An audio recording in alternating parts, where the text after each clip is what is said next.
Rydberg नियतांक का मान 1.097 × 10⁻7 होता है। इसका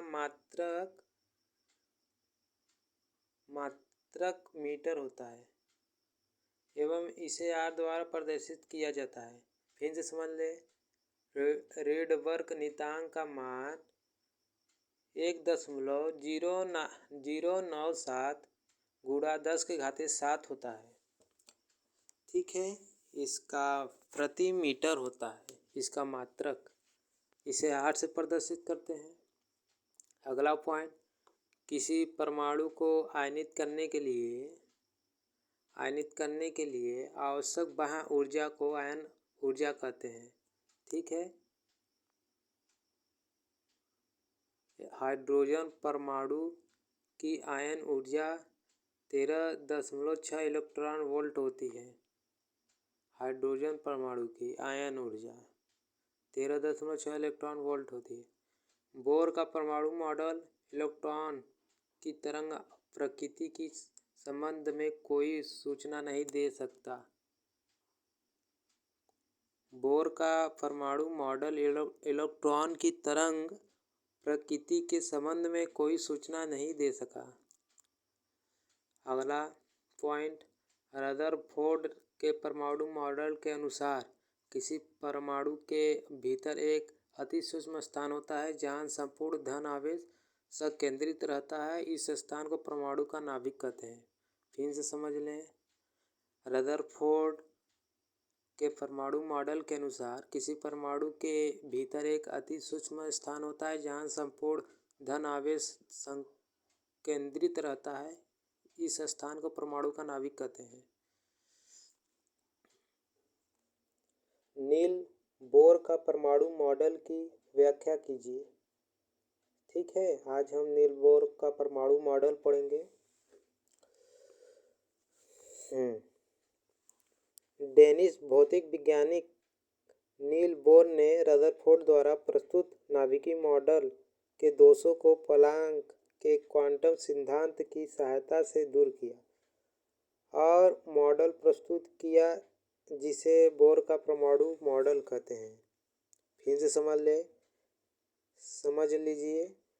डेनिश भौतिक वैज्ञानिक नील बोर ने रदरफोर्ड द्वारा प्रस्तुत नाभिकीय मॉडल के दोषों का प्लांक के क्वांटम सिद्धांत की सहायता से दूर किया और एक मॉडल प्रस्तुत किया जिसे बोर का परमाणु मॉडल कहते हैं।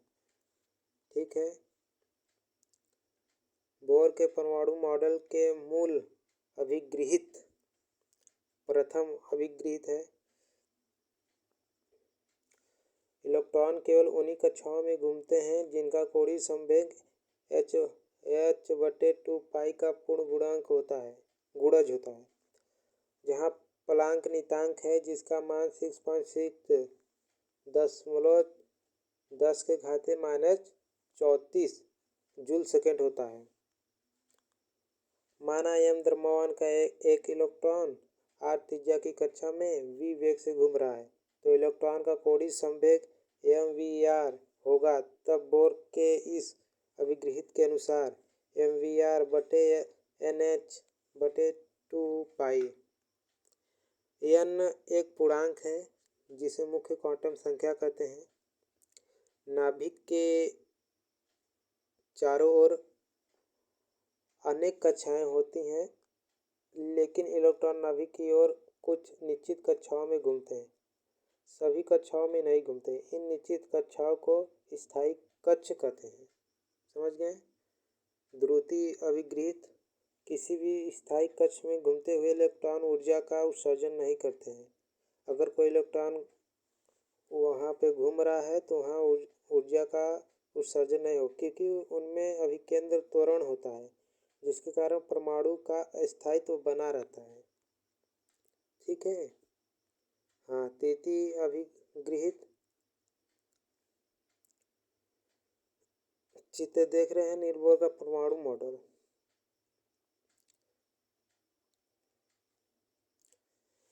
जब किसी परमाणु को बाहर से कोई ऊर्जा मिलती है तो उसका कोई इलेक्ट्रॉन अपनी कक्षा छोड़कर किसी ऊंची कक्षा में चला जाता है।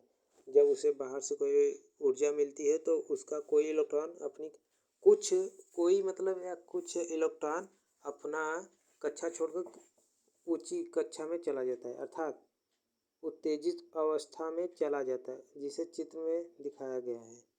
चित्र में दिखा दे रहे हैं आपको, या दिख रहा है? ये जैसे कि ये है, यहाँ था, ये छोड़ के ऊपर जा रहा है। ठीक है, वही कहना चाह रहा है।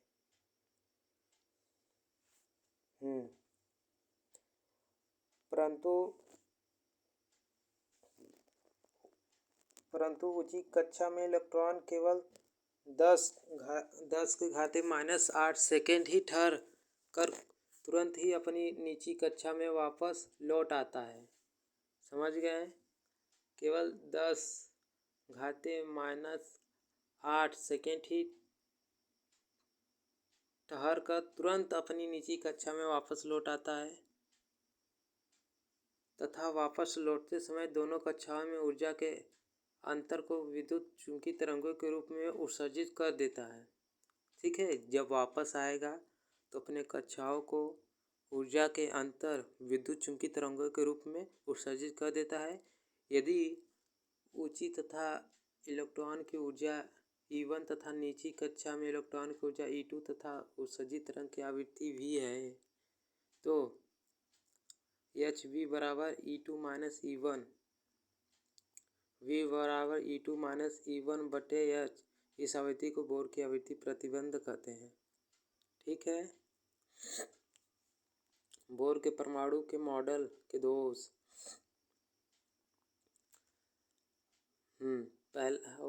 बोर का परमाणु मॉडल में कुछ दोष पाए गए हैं अर्थात यह परमाणु संबंधी सभी बातों की व्याख्या नहीं कर सका। कुछ दोष नियम है। पहला है, बोर का परमाणु मॉडल स्पेक्ट्रम रेखाओं की व्याख्या करने में असफल रहा। बोर के परमाणु मॉडल द्वारा जेमान प्रभाव की व्याख्या नहीं की जा सकी। ठीक है, नहीं कर पाए। अब हम मोस्ट इम्पॉर्टेंट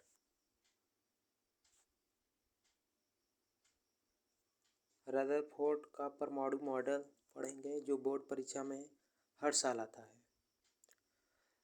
रदरफोर्ड ने सन 1911 में 11 ईस्वी में परमाणु संरचना का अध्ययन करने के लिए एक प्रयोग किया।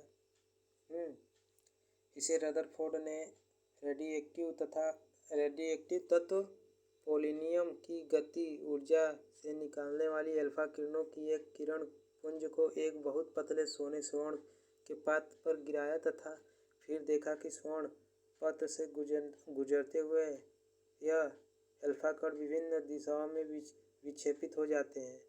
अल्फा किरणों का इस प्रकार अपने मार्ग से विचलित होने की घटना को प्रकीर्णन कहते हैं। इस प्रकार रदरफोर्ड के इस प्रयोग को रदरफोर्ड का परमाणु मॉडल कहते हैं। ठीक है, फिर से समझ ले। रदरफोर्ड ने सन 1911 ईस्वी में परमाणु की संरचना का अध्ययन करने के लिए प्रयोग किया।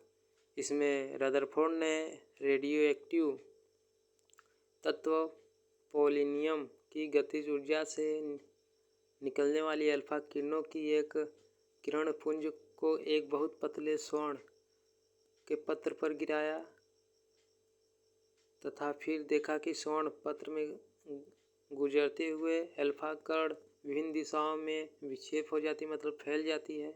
अल्फा किरणों का इस प्रकार अपने मार्ग से विचलित होने की घटना को प्रकीर्णन कहते हैं। इस प्रकार रदरफोर्ड के इस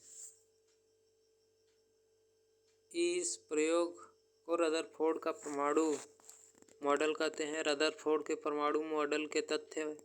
रदरफोर्ड ने अपने मॉडल को विस्तार पूर्वक समझाने के लिए कुछ महत्वपूर्ण तथ्य दिए, जो निम्न प्रकार से है। पहला बताया रदरफोर्ड ने कि इस प्रयोग में रदरफोर्ड देखा कि ज़्यादातर अल्फा कण स्वर्गपथ से विक्षेपित हुए बिना सीधे चले जाते हैं। तब निष्कर्ष निकाला कि परमाणु का ज़्यादातर भाग अंदर से खोखला होता है। ठीक है, देखें कि जब अल्फा कण स्वर्गपथ से सीधे ही चले जा रहे हैं और फिर परमाणु का ज़्यादातर भाग अंदर से खोखला होता है। ठीक है ना। हाँ, दूसरा पॉइंट, कुछ अल्फा कण अपने मार्ग से न्यून कोण बनाते हुए विक्षेपित हो जाते हैं, छोटा कोण बनाते हुए विक्षेपित हो जाते हैं। चूँकि हमें पता है कि अल्फा कण धनावेशित होता है, इसलिए यह किसी धनावेशित वस्तु द्वारा ही विक्षेपित हो सकता है। इसे रदरफोर्ड ने माना कि परमाणु का संपूर्ण धन आवेश परमाणु के भीतर एक छोटे से भाग में केंद्रित रहता है। समझ गए ना। जब उन्होंने देखा कि अल्फा कण न्यून कोण बनाते हुए फैल रहा है, क्योंकि हम लोगों को पता है कि अल्फा कण धनात्मक होता है, इसलिए धनावेशित वस्तु द्वारा ही विक्षेपित हो सकता है, मतलब धनावेशित वस्तु के द्वारा ही यह फैल सकता है। इसे रदरफोर्ड ने माना कि परमाणु का संपूर्ण धन आवेश परमाणु के भीतर एक छोटे से भाग में केंद्रित रहता है। तीसरा पॉइंट, कुछ अल्फा कण अपने मार्ग से अधिक कोण पर प्रकीर्णन होकर वापस लौट आते हैं। इससे रदरफोर्ड ने यह बताया कि धन आवेश परमाणु के अंदर एक अति सूक्ष्म स्थान संकेंद्रित रहता है, इस स्थान को नाभिक कहते हैं। फिर से समझ लें, जब अल्फा कण अपने मार्ग से अधिक कोण बनाते हुए प्रकीर्णन होकर मतलब फैल कर फिर वापस लौट आते हैं। इस प्रकार रदरफोर्ड ने बताया कि धनावेश परमाणु के अंदर एक अति सूक्ष्म स्थान संकेंद्रित रहता है। ठीक है, इस स्थान को नाभिक कहते हैं।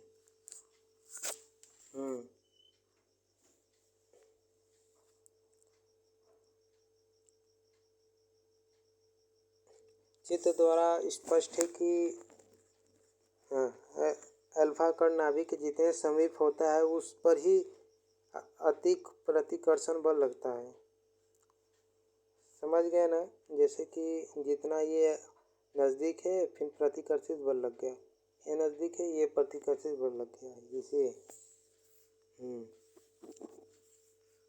जिसके कारण वह अधिक कोण पर विक्षेपित होता है।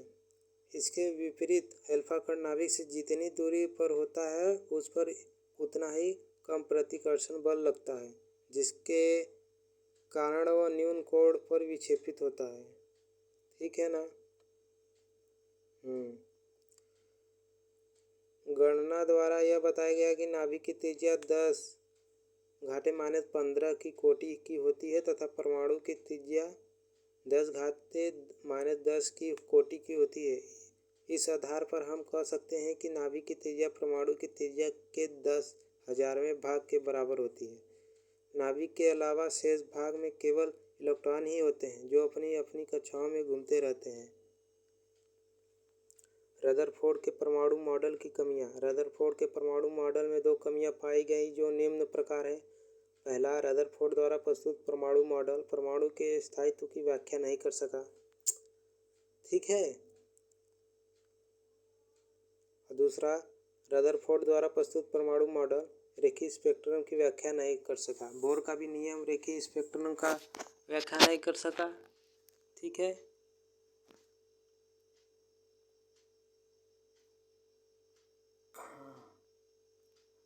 अरे आराम से खुलो।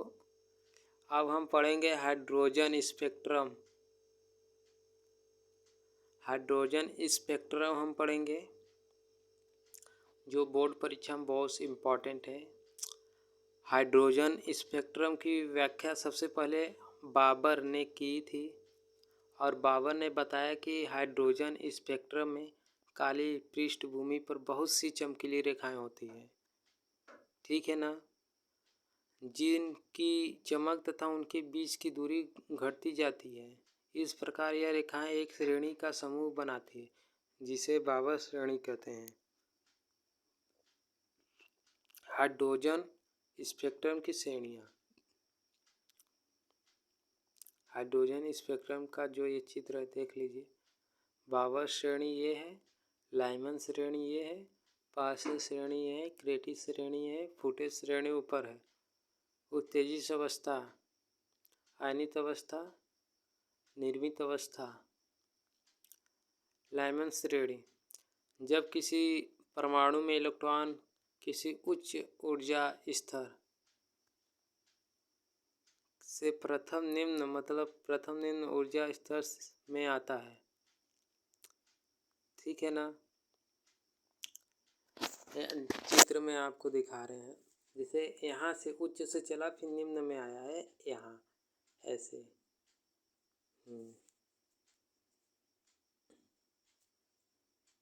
अर्थात n बराबर 1। ठीक है, एक तो उत्सर्जित स्पेक्ट्रम की रेखाएं पराबैंगनी भाग में प्राप्त होती है। इस श्रेणी की रेखाओं की तरंगदैर्घ्य निम्न सूत्र द्वारा व्यक्त की जा सकती है। 1 तरंगदैर्घ्य बराबर r 1/1 square minus 1/n square n है 2 3 4 इन्फिनाइट तक। इसी श्रेणी की सबसे बड़ी तरंगदैर्घ्य n बराबर 2। ठीक है ना? उत्तेजित अवस्था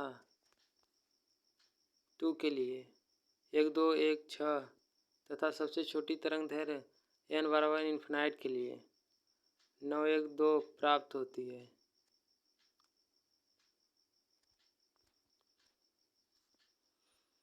ठीक है। बाबा श्रेणी, जब किसी परमाणु में इलेक्ट्रॉन किसी उच्च ऊर्जा स्तर से दूसरे ऊर्जा स्तर में आता है, जैसे कि यह है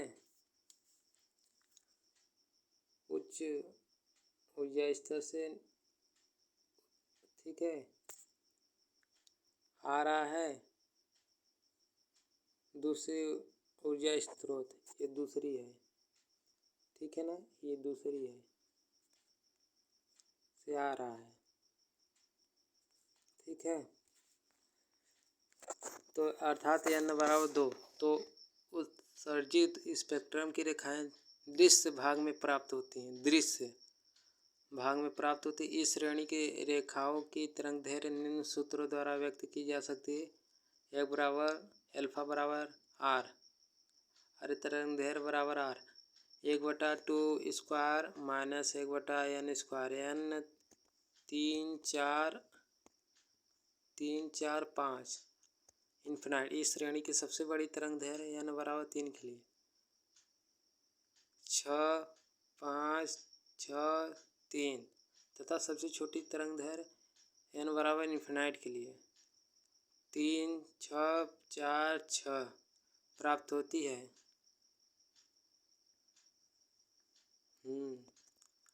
पासन श्रेणी, जब किसी परमाणु में इलेक्ट्रॉन किसी उच्च ऊर्जा स्तर से तीसरे ऊर्जा स्तर में आता है, n=3, तो उत्सर्जित स्पेक्ट्रम की रेखाएं अवरक्त भाग में प्राप्त होती है। इस श्रेणी की रेखाओं की तरंगदैर्घ्य निम्न सूत्र द्वारा व्यक्त की जा सकती है। 1 अनुदैर्घ्य बराबर तरंगदैर्घ्य बराबर R 1/3 square minus 1/n square, n=4 5 6 infinite. इस श्रेणी की सबसे बड़ी तरंगदैर्घ्य n=4 के लिए 1 8 7 3 5 तथा सबसे छोटी तरंगदैर्घ्य n=इन्फिनाइट के लिए 8 1 9 6 प्राप्त होती है। ब्रैकेट श्रेणी, जब किसी परमाणु में इलेक्ट्रॉन किसी उच्च ऊर्जा स्तर से तीसरे ऊर्जा स्तर में आता है, अर्थात n=4, तो उत्सर्जित स्पेक्ट्रम की रेखाएं अवरक्त भाग में प्राप्त होती है। इस श्रेणी की रेखाएं की तरंगदैर्घ्य निम्न सूत्र द्वारा व्यक्त की जा सकती है। 1 तरंगदैर्घ्य बराबर R 1/4 square minus 1/n square, n=5 6 7 infinite. इस श्रेणी की सबसे बड़ी तरंगदैर्घ्य n=5 के लिए 4 0 5 0 0 तथा सबसे छोटी तरंगदैर्घ्य n=इन्फिनाइट के लिए 1 4 5 1 6 प्राप्त होती है। पुंड श्रेणी, जब किसी परमाणु में इलेक्ट्रॉन किसी उच्च ऊर्जा स्तर से तीसरे ऊर्जा स्तर में आता है, अर्थात n=5, तो उत्सर्जित स्पेक्ट्रम की रेखाएं अवरक्त भाग में प्राप्त होती हैं। इस श्रेणी की रेखाएं की तरंगदैर्घ्य निम्न सूत्र द्वारा व्यक्त की जा सकती है। 1 तरंगदैर्घ्य बराबर R 1/5 square minus 1/n square, n=6 7 8 infinite. इस श्रेणी क्रम में सबसे बड़ी तरंगदैर्घ्य n=6 के लिए 7 4 5 8 0 का तथा सबसे छोटी तरंगदैर्घ्य n=इन्फिनाइट के लिए 2 2 7 8 9 प्राप्त होती है। ठीक है। बोर्ड परीक्षा में सबसे इम्पोर्टेंट नोर बोर का नियम, नील बोर का नियम और रदरफोर्ड का नियम है। ध्यान से पढ़ें और याद करें। अब बोर्ड परीक्षा में अच्छे से तैयारी करें। धन्यवाद और सब्सक्राइब करें मेरे चैनल को, लाइक करें।